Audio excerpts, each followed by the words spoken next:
Welcome back to Doing Football post Week 11, getting ready for Week 12.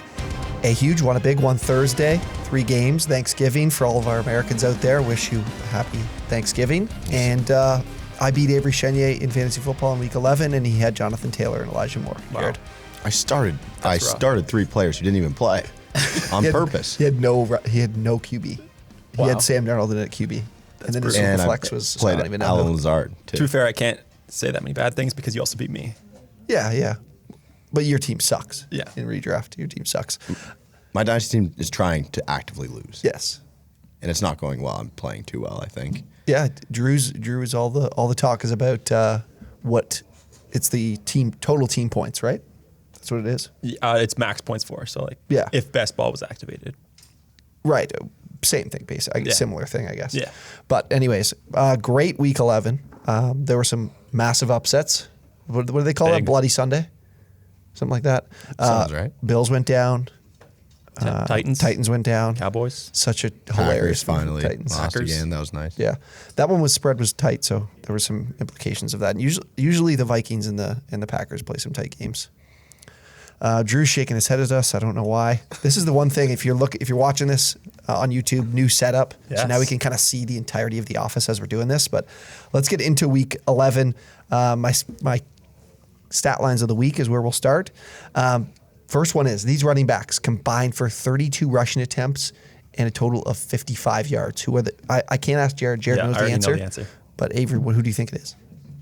The Texans? Texans. Yeah. David Johnson and Rex Burkhead. Rex Burkhead. 18 for Rex Burkhead, 13 for David Johnson, 1 for Philip Lindsay, 55 rushing yards. 1 point. I don't even know what that is. Abysmal. 1.7 yards per carry.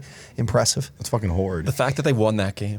That was like what Washington did in the week before. They ran the ball like 30 plus times, still managed to hang on to the lead and win. Yep.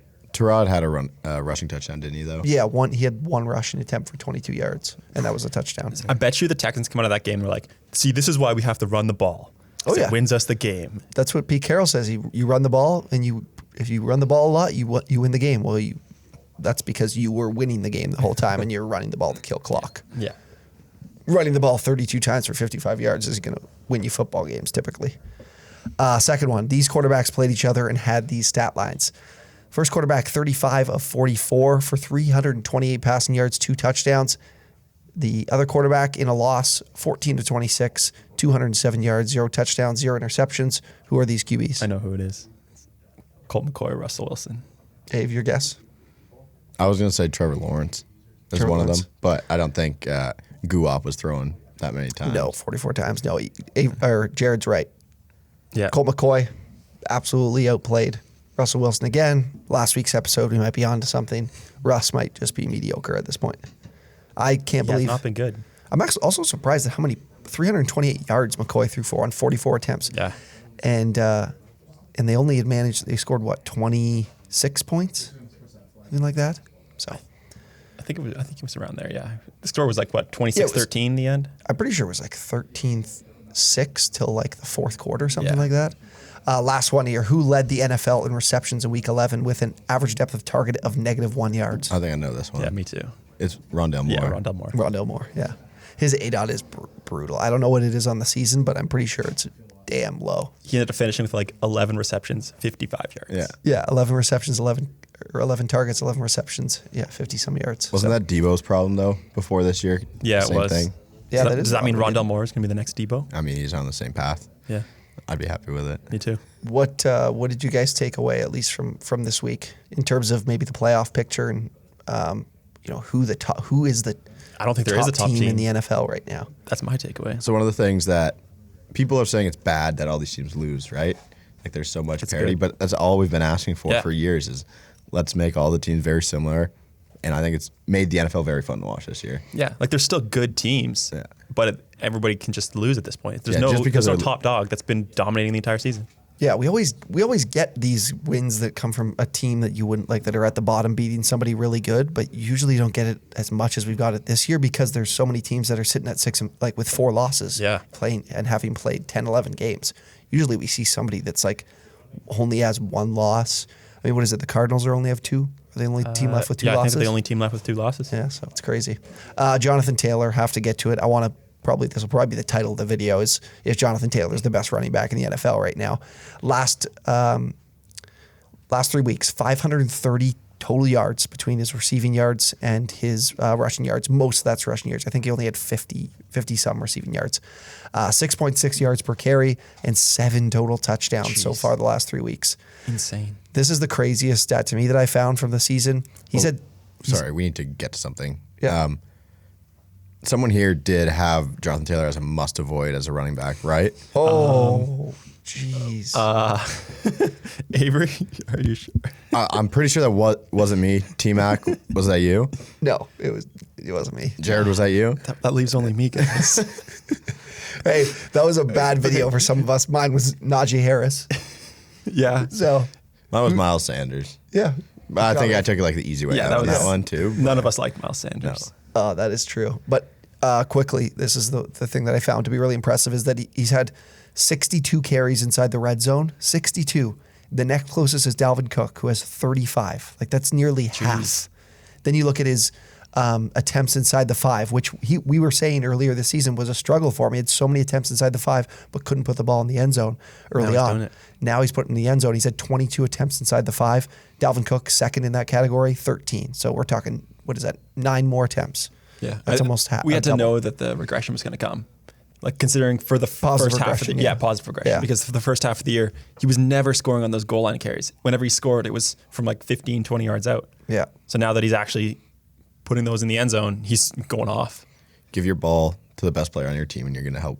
It's going to help you win football games, and the Colts will figure that out. And I don't know if you have this on the show sheet or not, but do we put Jonathan Taylor in the MVP conversation? I think you have to. It would be so funny if we put Jonathan Taylor in the MVP conversation. Let's say he has, what did Henry have last year? 2,000, maybe 2,100 yards. It would be hilarious if Jonathan Taylor had right around 2,100 yards, won MVP, and Derrick Henry. Didn't happen for him the last 2 seasons. But also this year we're not seeing the same sort of production out of the top end quarterbacks. There hasn't been a lot of separation. That's a good question. We should cover that next week as MVP conversation because I do not know who would win it. I was going to say it would be Kyler Murray, but now he's missed too much time. Tom Brady's probably the front runner at this point, but I don't think he's going to win it. Yeah, he is number 1 QB in fantasy points per game. That's not a bad one for sure.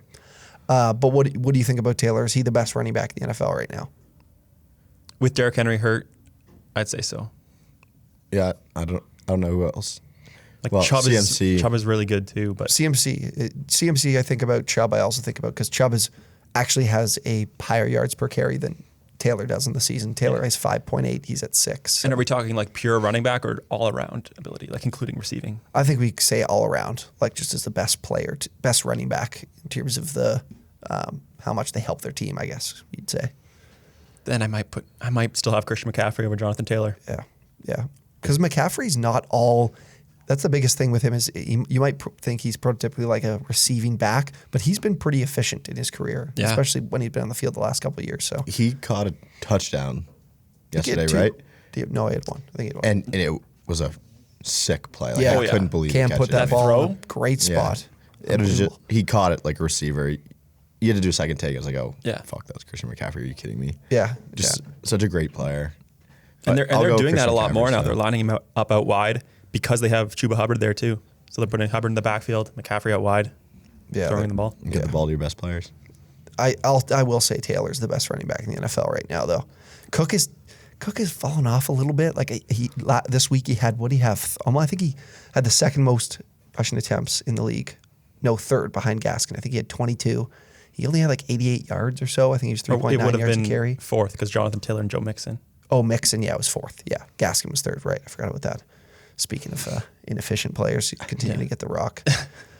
Before we get to, I got some fantasy stuff to get to. Huge week for us here. What I'm going to do is we're going to be giving away $20 or 20 free entries to our Thanksgiving Day contest. So at OwnersBox, we're doing the one-day slate for Thursday for Lions Bears, Saints Bills, and Raiders and Cowboys. So drop in the comments your OwnersBox username. We're going to give away $10 free entries to 20 people. So if you comment down below with your OwnersBox username, we're going to send you $10 to your account. So Free money. give you some free money to play this week. Fantasy wise, okay. Cam Newton had a solid return in terms of fantasy. Now, it didn't result in the Panthers win football games. QB5 on the week. How would you rank him rest of season? We've talked about McCaffrey's schedule the rest of the way being relatively tough. So he's got Dolphins, at the Dolphins, at home against the Falcons, and then at the Bills, versus at home against the Bucs, and then at the Saints. That stinks. That playoff schedule is hard. Yeah. I mean, obviously the Dolphins and Falcons the next 2 weeks. Cam could easily help you get to the playoffs, but for the fact that he's going to have a tough playoff schedule, I would only say he's a QB2. Probably like mid to late QB2 the rest of the season. So like 15. Yeah. Yeah, I like that. I don't trust the arm. Like, I don't trust what he would be able to do against these defenses too, especially considering those three are some of the best against the run. Now, the Bills' numbers might be a little inflated now after this past week. Same with the Saints, actually. The Eagles ran for like 240 yards. Jalen Hurts. Oh my God, Hurts looked incredible this week. Yeah, I would agree with you. I think he's front end QB2, just because he's the best goal line. He was one of the best goal line players in the league. So if they're around the goal line, he's got a good chance to be the guy putting the ball in the end zone. Tannehill's the second one I have here. He was a QB 18 on the week. He's the QB 14 this year. He's definitely one of the bigger, I don't want to call him a complete bust, but there was a lot of excitement about how he'd been playing the last couple of years. And where he was getting taken to. Everyone thought it was a steal at that ADP, right? Yeah, he was like 9th round or 10th round. So where do you see him finishing? Now, his schedule is definitely better than Cam's. He's got the Patriots on the road, Jaguars at home, at the Steelers, and then finishes the year with 2 home games against the 49ers and the Dolphins. So where do you think he finishes? I'll go QB 12. I'm going to say around the same spot as Cam, QB 14, QB 15. Yeah, I agree. It's just not, they're not able to run the ball that well, so he's much less effective. Are really hurting. He has not been good in terms of efficiency and QB rating in passes of 10 or more yards. I was actually just found that out this morning. So, throwing a lot of picks too. Yeah. He had 4 interceptions. Interceptions too. We don't have Derrick Henry on the goal line to have the defense selling out on goal to go from the 1, and he just trots one in for an extra 6 points for your team. Definitely makes it a lot harder for him. Yeah. And then also AJ Brown's been banged up. Julio's not playing. He's got nobody to throw to. Yeah. Okay, last one here from fantasy. What do you do with the Patriots backfield? So, with Harris out last week with the concussion, or the previous week with a concussion, Stevenson got into the lead back role, played really, really well. And I think we did say this is what was going to happen. Ramondre was going to play his way into a role in this team. That's exactly what happened on Thursday. Ramondre 13 touches, Harris 11 touches. Now, there's no doubt that there's a value in this backfield overall, because Harris, leading up to his injury, was top 3 in the NFL in terms of red zone rushing attempts and attempts inside the 5. So there's really good value. But what do we do now where it kind of looks like this is going to be split the rest of the way? Yeah. I mean, if you watch the game on Thursday, what they basically did was Ramondre to go out for one drive, then Harris the next drive, then Ramondre, then Harris, back and forth the whole way. So if they're going to continue doing that, it's a 50-50 split. Who knows how that's going to end up? It's going to hurt both of them. Probably RB3 type numbers, would be my guess. Yeah. Touchdown dependent on whoever it is, whoever gets the ball on that drive. Like you said, if that's how they're going to do it, I wouldn't really want to have either of them. Have to depend on them. Obviously, there is value in both of them, but rather stay away if I could. And neither of them catch too many passes either, because then Bolden comes in on third downs. Yeah. Yeah, it's disappointing to see it work out like this. It's just how Bill Belichick likes to run his offense. Oh, yeah. This is always the worry. This was the worry before the season, too, especially when Cam was in the fold, of how much value Harris really had. Yeah. And I could see it being Ramondre ends up getting the majority of the carries, which would be crazy, because Harris was having a good year, not just from a fantasy perspective, but he looked playing well overall. Okay. I did a great experiment here for us, fellas. I'm going to thoroughly enjoy to see how we do here. So, considering how badly the Jags, Texans, and Lions have been playing this season, I wanted to ask you guys how many games a team would win if you combine the Jaguars, the Texans, and the Lions. How many wins are we going to get here? So I'll go over the team that I've constructed. This is what I would expect it to look like in terms of starters. Offensive line, Frank Ragnow at center, Andrew Norwell, Ben Barch, Penei Sewell, and Laramie Tunsil. Good O-line. Yeah. Actually pretty solid. O-line is pretty stacked. Of course, you had to put Amon-Ra in at the wide receiver Now, position. we'll get to that. The debate about quarterback is pretty well non-existent. I think even Deshaun Watson. We can't do that. Yeah. Should we do that for the sake of the experiment? I don't know. It would add probably adds 2 way wins. too much value to the team. I think it adds more than that, for like 5 wins. Yeah, it could add a lot of wins. How about we do both? We'll go do one with Trevor Lawrence. Okay, we'll do one with Trevor Lawrence. So Trevor Lawrence at QB, James Robinson and DeAndre Swift in at running back, splitting the carries there. Brandon Cooks. This was the tough part. Brandon Cooks, Marvin Jones, and then I had Amon-Ra St. Brown because I was looking at who's playing the best this season of the Amon-Ra. Shut the fuck up. What? He's playing fine. I'd rather have Khalif Raymond. No, you would not. Yes, I would. No, you wouldn't. Nico Collins. Yeah, I'd rather have Nico Collins too. Yeah, maybe. I mean, the way I saw it was that Marvin Jones and Brandon Cooks would be on the outside and Amon-Ra would be in the slot. But it could be Amon-Ra, it could be DJ Chark, it could be Khalif Raymond if you wanted. It could be who else did you guys say? I can't think of anyone else. There's no one on the Jags. There's Nico Collins, Laviska Shenault. Damn it, I was trying to make a joke to fuck with Drew and Oh, Laviska not Shenault include sucked. Laviska Shenault. Yeah. Laviska Shenault was pretty bad this week too, so I don't know if he could be included. I think this is the worst part about the team is that the receiving core is kind of garbage. But anyways, moving on, TJ Hawkinson and Dan Arnold in at tight end. The defense, not a lot of household names, I'll say that. Josh Allen, Jonathan Greenard, Jay Tufele, and Ross Blacklock. Is that really the best defensive line they can make out of these 3 teams? Yes. The corners are horrible. Jeff Okudah, Shaq Griffin, Tavier Thomas is who I thought would be the third, based on what I was looking through on PFF and stuff. Tracy Walker, Rayshawn Jenkins out in the secondary too. Neville Hewitt, Jalen Reeves-Maybin, and Damian Wilson in the linebacker core. Man. That is horrible. Oh, yeah. How many games is this team winning? 3 games. But I'm gonna say all these teams have 2 wins this season. Sorry, except for the Lions. The Lions don't have a win. What am I saying? 5 wins. This team isn't very good. It seems just as bad as any of the 3 on their own. Well, it's definitely not. Yeah, I know, It's but hard, it seems like it. It's hard to understand that. That offensive line is actually quite good, and I'd be interested to see what Trevor Lawrence could do with that offensive line. I'll say 6 wins. But also, how many of those offensive linemen play for Detroit already? Ben Barch, who does he play for? I've never heard of him. I can't remember. I know Norwell's on the Jags, Tunsil's on the Texans, Ragnow and Sewell are on the Lions. Mm-hmm. I just can't remember Ben Barch. Yeah. It's not very many wins. I think the defense is by far the biggest weakness of this team. Yeah. And the wide receivers. Yeah. The defense could probably get by. This is a defense that with a really good offense could still make the playoffs, I think. Because we're just collecting a bunch of guys from 3 teams. They got to play all right. This is also depends how much time disgusting. does this team have to prepare as one team. Oh, no. We go Full into season. full Full off season. season. Full off season? Yeah, Okay. we get a full off season for him. Why didn't we do the coach? This has to be Urban Meyer. Right? You don't want Dan Campbell? No. Shit. It actually might have to be Urban Meyer. Imagine. David Culley would just... that guy inspires no confidence in me whatsoever. I think Urban might be the head coach, boys. Oh, yeah. I think that's a win added probably right away. So I'll up it to I don't 4. know about that. 4. What about if Deshaun Watson plays? This is a 7-win team, at least. Oh, yeah. This team wins 10 games. I think 9 or 10. Deshaun will bring it to another level. Now let's move up to a bit of waiver wire stuff here.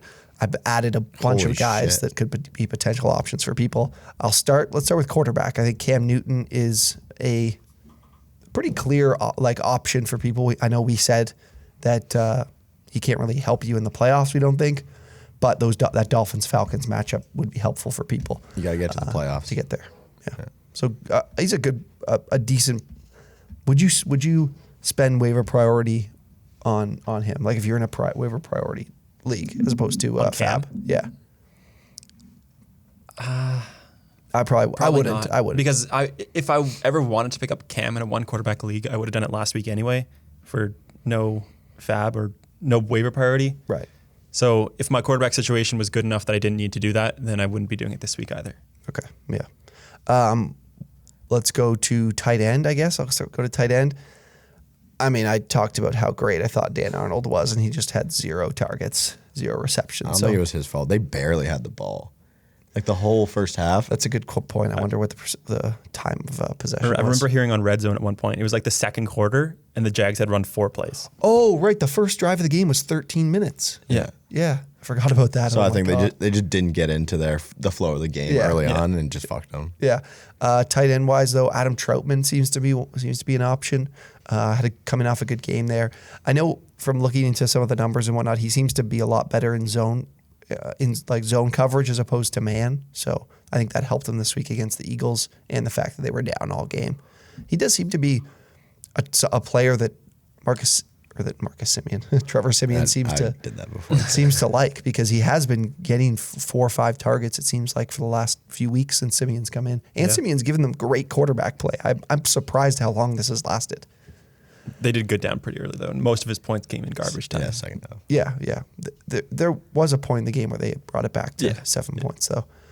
Anything else, tight ends, that I can really I can't really think of much more. Like whoever, I don't know what the deal is with Logan Thomas off the top of my head. Oh, they said he was going to play.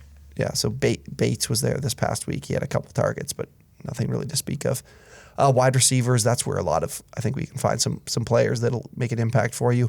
I mean, for as long as DeAndre Hopkins is out, Rondale Moore is a guy you can play. Definitely. Colt McCoy certainly helps that.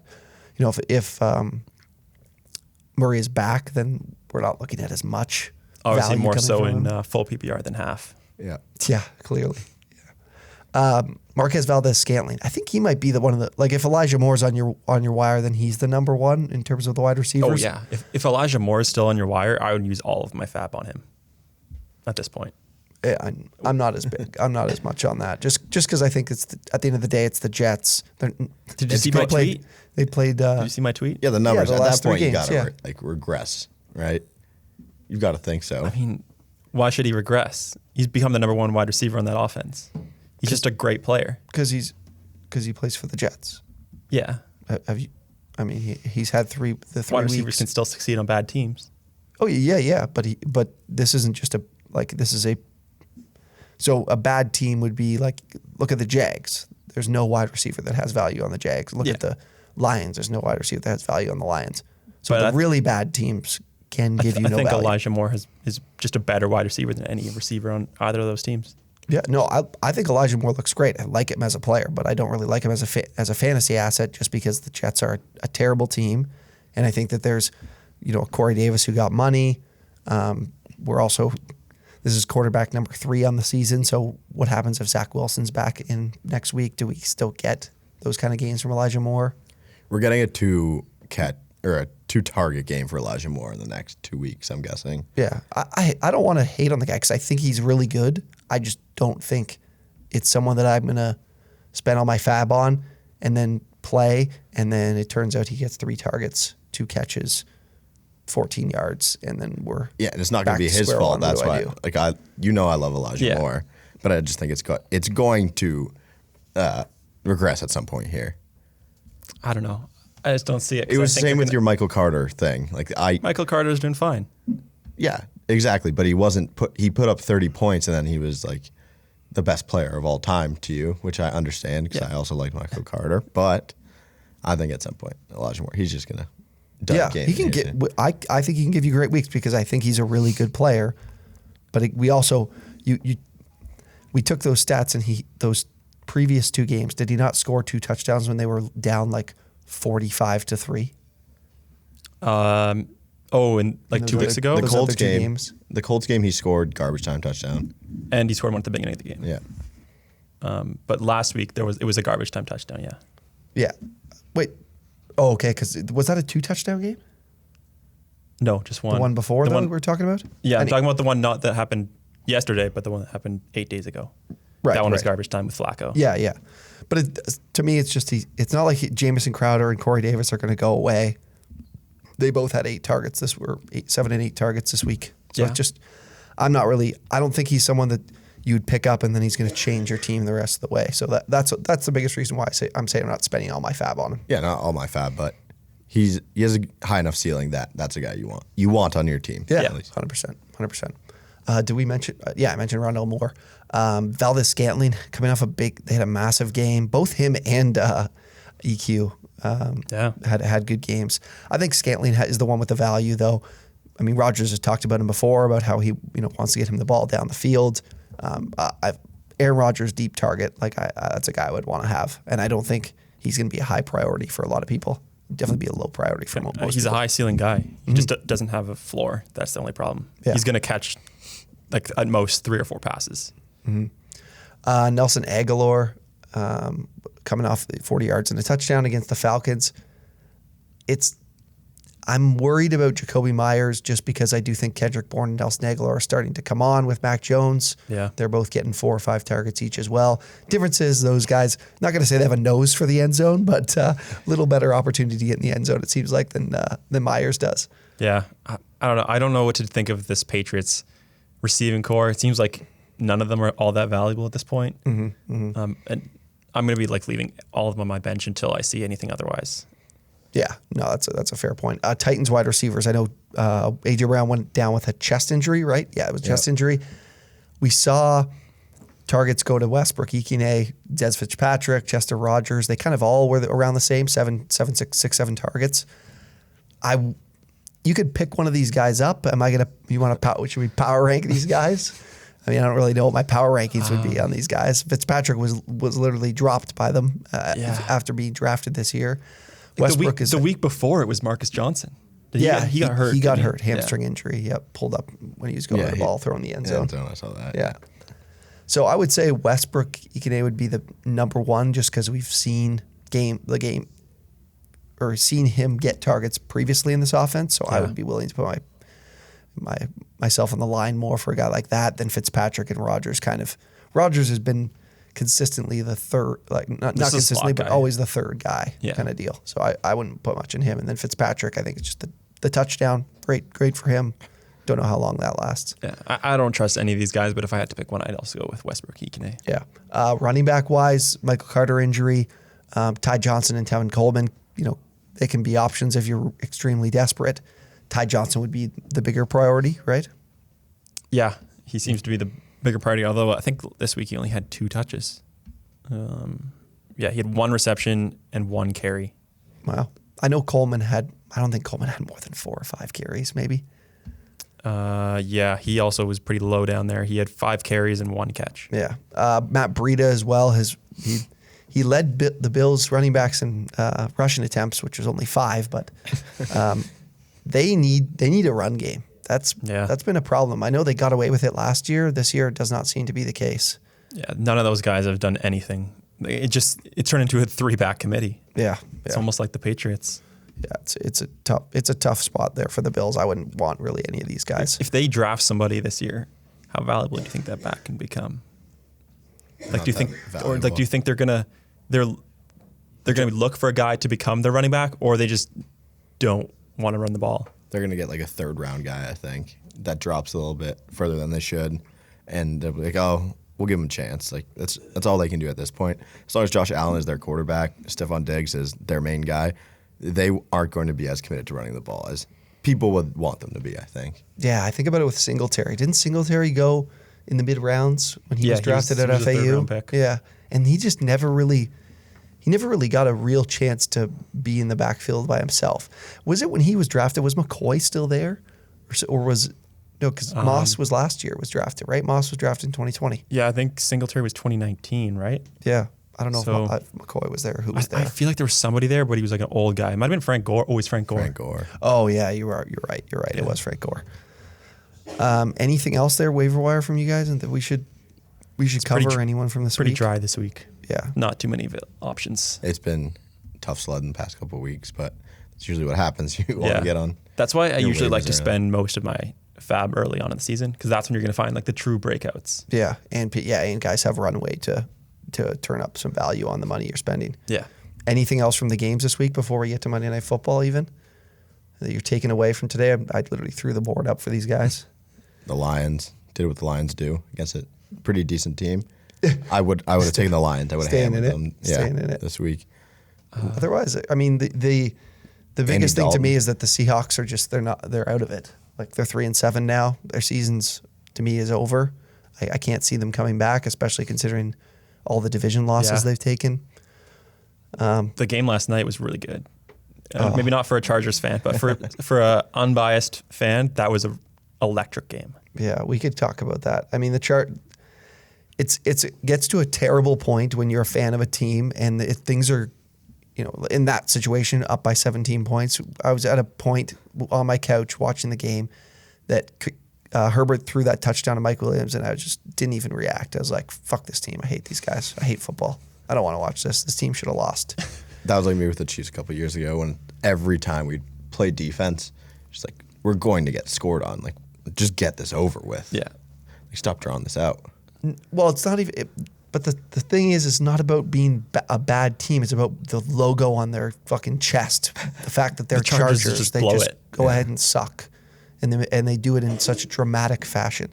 Like, if they lost that game last night, I would have been in the worst mood of all time today, like ever. I was already prepared for the loss too, because I was just thinking, oh yeah, we'll have an opportunity to get back and win this game or tie the game, but probably find a way to screw that up and make me even more I upset. thought the Chargers were going to charge her last night, but they didn't.